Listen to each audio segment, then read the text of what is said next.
Hey, your friendly neighborhood geek here.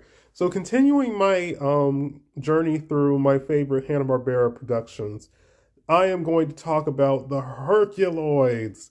Oh my goodness, I love this show to pieces. I wish I grew up watching this along Scooby-Doo and a handful of other Hanna-Barbera productions. This is just peak Saturday morning cartoon fun fantasy, sci-fi action. This is just the peak of that genre, in my opinion. The Herculoids are created by Alex Toth. He was a very unfortunately he's passed away now. He was a very talented, very well known artist during his era. He worked on comics. He worked on cartoons.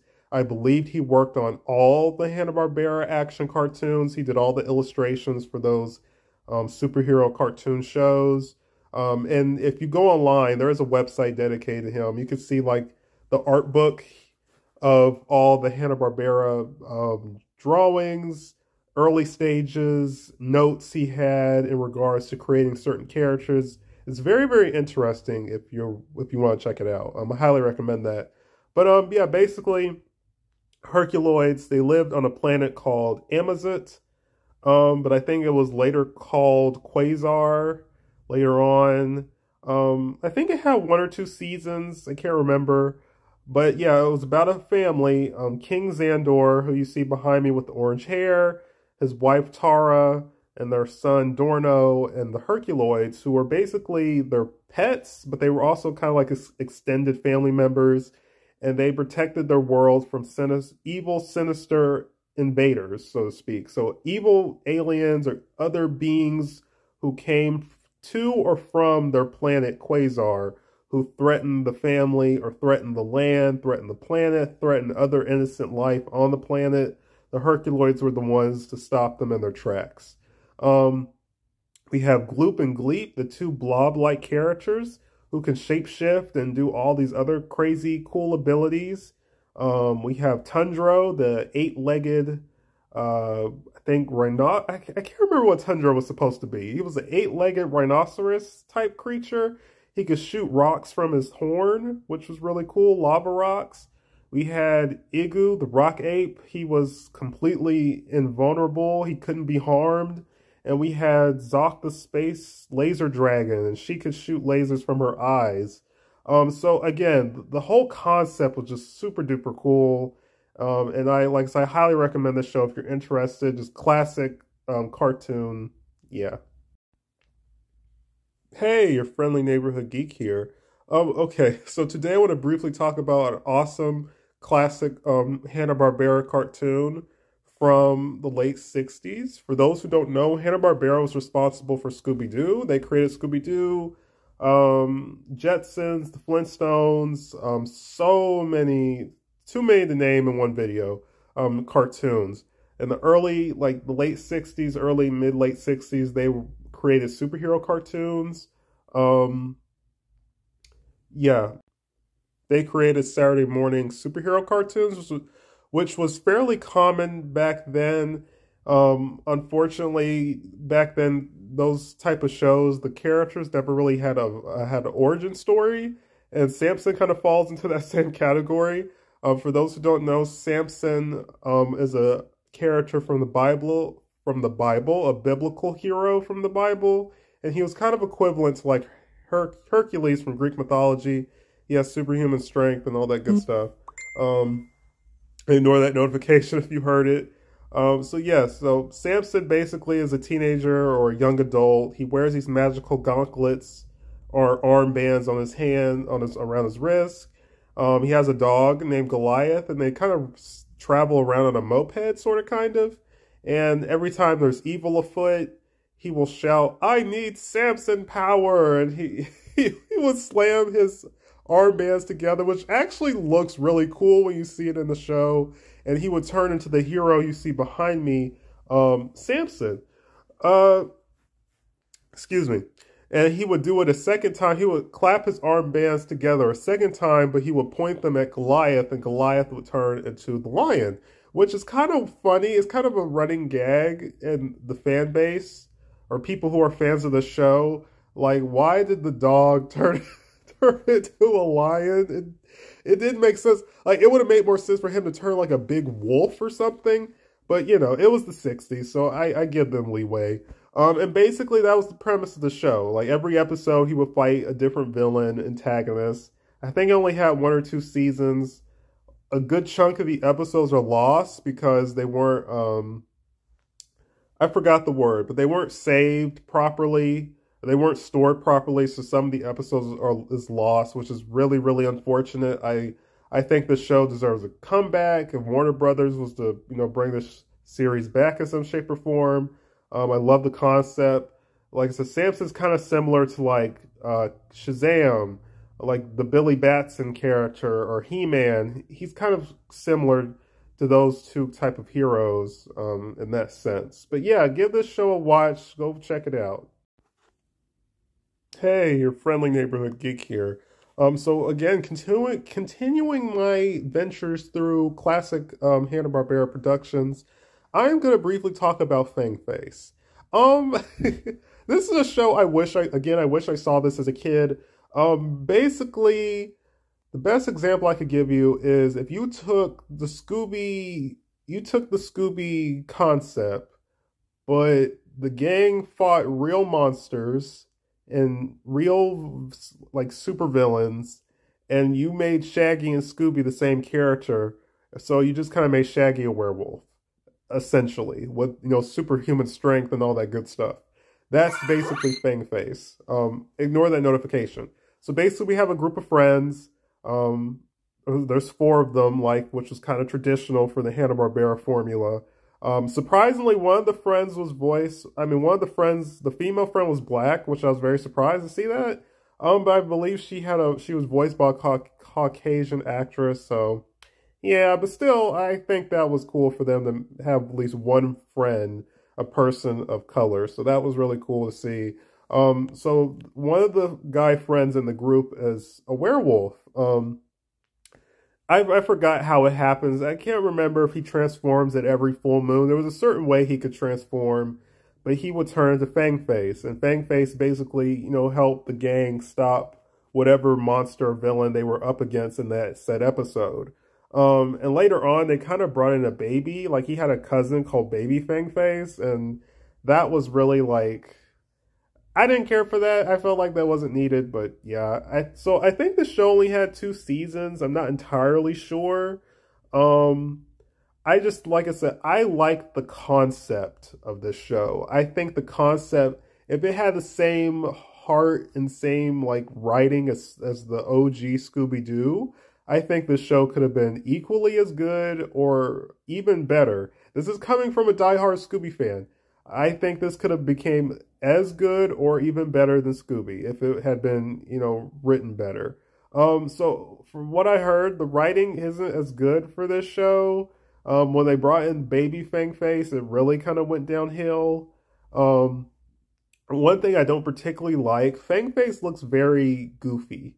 Like, he looks like if you took Wile E. Coyote from Looney Tunes and the Tasmanian Devil from Looney Tunes, you put the two characters together, this is the result you would get. I think if they made him look more not scary, but more like intimidating, I think that would have worked better. But yeah, if you're interested, give the show a watch. Check it out. See. Hey, your friendly neighborhood geek here. So today I'm going to briefly talk about the Tick. Yes, the Tick. He is a very cool, fairly well-known superhero in the comic world. The Tick originated, I think, in the 90s, I want to say. Late 80s, early 90s. He was created by Ben Enlin, who went on to do many positive, interesting things. He went off to work on shows like Gotham and a couple other projects. So yeah, he's made a good career for himself outside the Tick. Ignore that notification if you heard it. So the Tick originated as a mascot for, I believe, a New England comic shop. Ben Enlin submitted his illustration of the character when he was around 18 years old, I want to say. And the comic shop had picked it up. They accepted it. The Tick became the new mascot. He became so popular that he got his own run of comics, and eventually he got his own animated series in the 90s. Um, so the comics originally were in black and white, and over time they were made in color. I'm not entirely sure if they're still making comics. I might have to, I'll have to Google that. Um, Tick had a sidekick named Arthur who was a Jewish accountant. He didn't have any powers, but he was kind of like a Robin. He was kind of like Robin in a sense. He still wanted to fight crime and be a superhero, even though he didn't have superpowers. The Tick pretty much is just invulnerable. He has superhuman strength, and he can't be harmed unless you were to grab the antennas on his head. That would like disorient him. That's kind of like his only weakness. But outside of that, he can't be harmed at all. um, like I said, so the Tick is kind of like a parody of superhero comics, a parody of superheroes in general. So it's kind of comedic. Like I said, it's very funny. It's not to be taken too seriously. There was a video game, I believe, for the Sega Genesis, and I played a handful of it. It's fun, but the games back then were fairly challenging, so it's kind of a hard game. So if you're not that good at it, I don't think you'll get that far. I only made it to like 4 or 5 levels maybe, so yeah, but that's interesting. I can't believe there's actually a Tick video game that, still holds up fairly well to this day. But yeah, the animated series. It had 3 seasons. I think it was the best adaptation outside of the comics. Another example I could say for my millennials, the Tick is kind of like the Crimson Chin, like that type of character, sort of, kind of. But yeah, go give the show a watch. Hey, your friendly neighborhood geek here. So continuing my Tick week, I'm going to talk about the Tick from Fox, the Fox series. I believe this came out in 2001. This had Patrick Warburton as the Tick. For those who don't know, Patrick Warburton has been in like everything. He's done live action. He's done a lot of voice acting. He was Kronk in The Emperor's New Groove. He was Joe on Family Guy. He was Brock Sampson on The Venture Brothers. He's done a crap ton of other voice roles and acting roles. So him being the Tick was like really cool and really, really smart casting.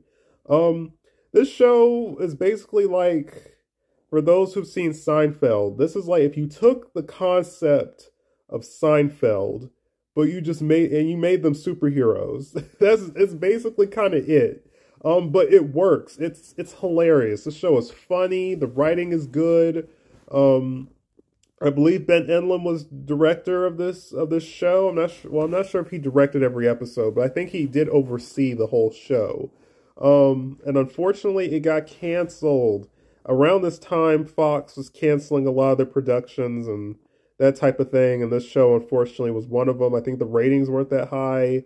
I think there's only like 12 or 13 episodes, but it's really good. Like I said, it's like Seinfeld, but they were superheroes. That's the best example I could give you. And for all I know, they may have had the same writers from Seinfeld. Some of the same writers may have been on the show. But like I said, basically, it starts off with the Tick coming to the city to be a superhero. We are introduced to Arthur, who's kind of quit his career as an accountant to be a superhero. People mistake his outfit for a bunny costume, which is kind of like a running gag. He eventually meets up with a Tick, who's in a battle, who they both get caught in a battle with a supervillain. And the Tick ends up moving in with Arthur, and they share an apartment together, which was in the animated series as well. They are also accompanied by Torch of Liberty, who is a female superhero. She's quite a badass. She's kind of equivalent to like Wonder Woman and Captain America. Like if you put Wonder Woman and Captain America together, you would get Torch of Liberty, or Lady Liberty. I forgot which name they call her. And then you got Batmanuel, who was basically like a parody of Batman, but he was the complete opposite of like a Bruce Wayne type character. But yeah, this show is really good. I highly recommend it. Check it out. Hey, your friendly neighborhood geek here. So finishing my Tick week, I'm going to talk about the last adaptation of the Tick, the Amazon Prime show. This show only had 2 seasons, and again, it got canceled. Oh my goodness! Like the Tick just can't catch a break. Ben Enlund again. He worked on this show. And he tried. He really tried hard. For the Tick to become a have a long lasting production. I mean, like I said, the most luck he had was with the animated series, which had 3 seasons, and I think it was on for like a couple years in that time span. I should have Googled it before I started doing this TikTok. The actor who played the Tick in this version, I think his name may have been Peter something. I could be wrong, but he came off very genuine, and he felt like he was really dedicated to the role. I thought he did a good job playing the Tick.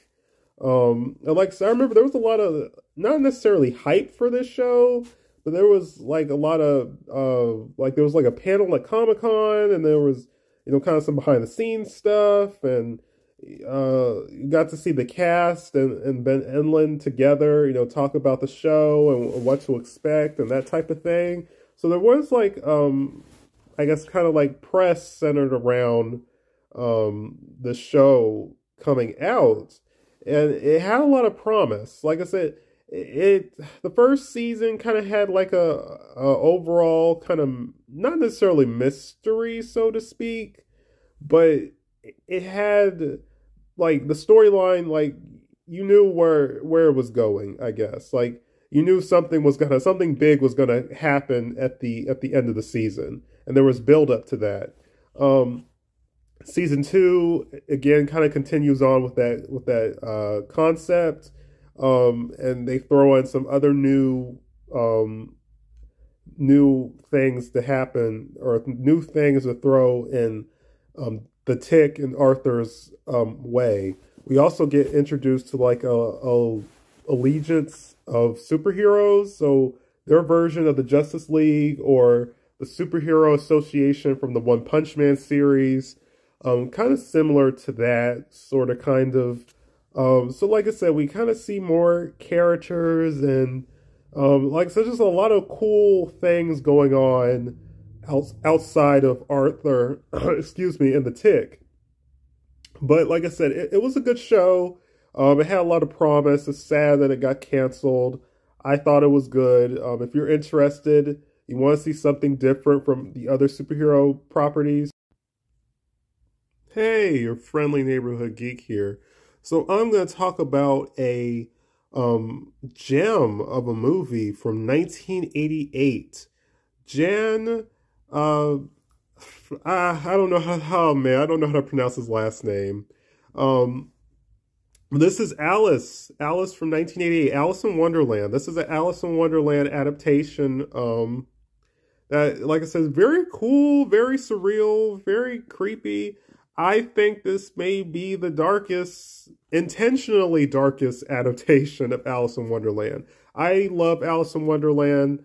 It's a classic children's story for those who don't know. Alice in Wonderland was created by Lewis Carroll. I'm not sure if he made other children's stories, but I know Alice is his most well-known. Like I said, so this movie, like I said, it's very kind of, it's dark. They have a lot of creepy moments. All the characters in Wonderland are pretty much stop motion animation. So Alice, we do see her sister in the beginning, her older sister in the beginning of the movie. But outside of her sister, Alice is like the only like normal person we see in this whole movie. Once she enters Wonderland, like everything is like I said, just surreal and dark and creepy, and like I said, the characters are all like I said, puppets, stop motion animation. Puppets are inanimate objects, like the Queen of Hearts and the King, her husband, the King, and their guardsmen are all actual playing cards, but they're animated in stop motion. The Mock Hare and the Mad Hatter are like the Mad Hatter is like a marionette. The Mock Hare is like a wind-up toy. They both have a very creepy and just kind of unsettling look to them.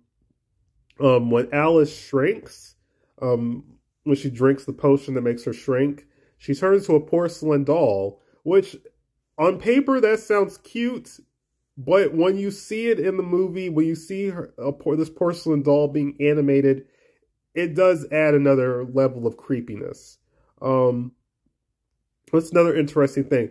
The director used, for a lot of the puppets, the director used either taxidermy, like so animals that were stuffed, or he used the skeletons of real animals for the puppets, which adds adds another level of creepiness and creativity to this movie. Alice rarely speaks, which I kind of like, honestly. Like, she'll have moments where she'll narrate or she'll say certain things. But again, I love this adaptation. Highly recommend it. Go give it a watch. Hey, your friendly neighborhood geek here. So today I want to give like a little bit of like X-Men trivia for those who may not have known.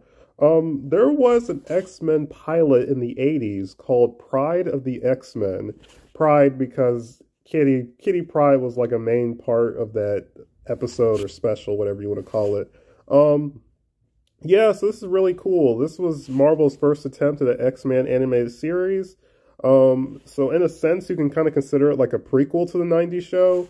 I don't know all the details of why it got shelved. I think at the time, maybe it was too expensive, or, you know, they couldn't afford to make a series. I don't remember all the details, but you could probably, you know, find the information on Google. For those who grew up playing the X-Men, the arcade game, the designs of the villains and the X-Men themselves, and Professor X, Kitty, all the characters who appear in that game, not counting like the enemies you fight throughout the levels, that all came from Pride of the X-Men. So it's kind of cool to think that video game kind of outlived the pilot in a sense. That's really cool. Like I said, that game blew up. It's a very loved arcade game, well-remembered arcade game from Konami. It's one of my favorite beat-em-ups. And yeah, the look of that game originated from a pilot. So basically, Pride of the X-Men, we start off with Kitty. She kind of like what they did with Jubilee in the 90s show. She is offered to come to the X Mansion to live there and learn how to control her powers. She's, of course, introduced to Professor X, and she's eventually introduced to the X-Men. I can't remember if she gets kidnapped by the Brotherhood of Evil. I don't remember specifically. One funny thing in this pilot is that Emma Frost is part of the Brotherhood, which, for those who are familiar with her character, she never originated as a member of the Brotherhood. She was part of the Hellfire Club, which we do see in the 90s show. But I just thought that was kind of like interesting that they would do that, put her in the Brotherhood of Evil, or Brotherhood of Evil Mutants, whatever you want to call it. But yeah, I mean, it's watchable. It's very charming. It did get a VHS release. I'm not sure if it was like added like on the. I would assume the 90s show got a Blu-ray. If it did, then there's a possibility it was added to the Blu-ray, like on special features or something. But yeah, it's on YouTube for free. I highly recommend it if you're an X-Men fan. If you've never seen Pride of the X-Men, yeah, go give it a watch. Check it out.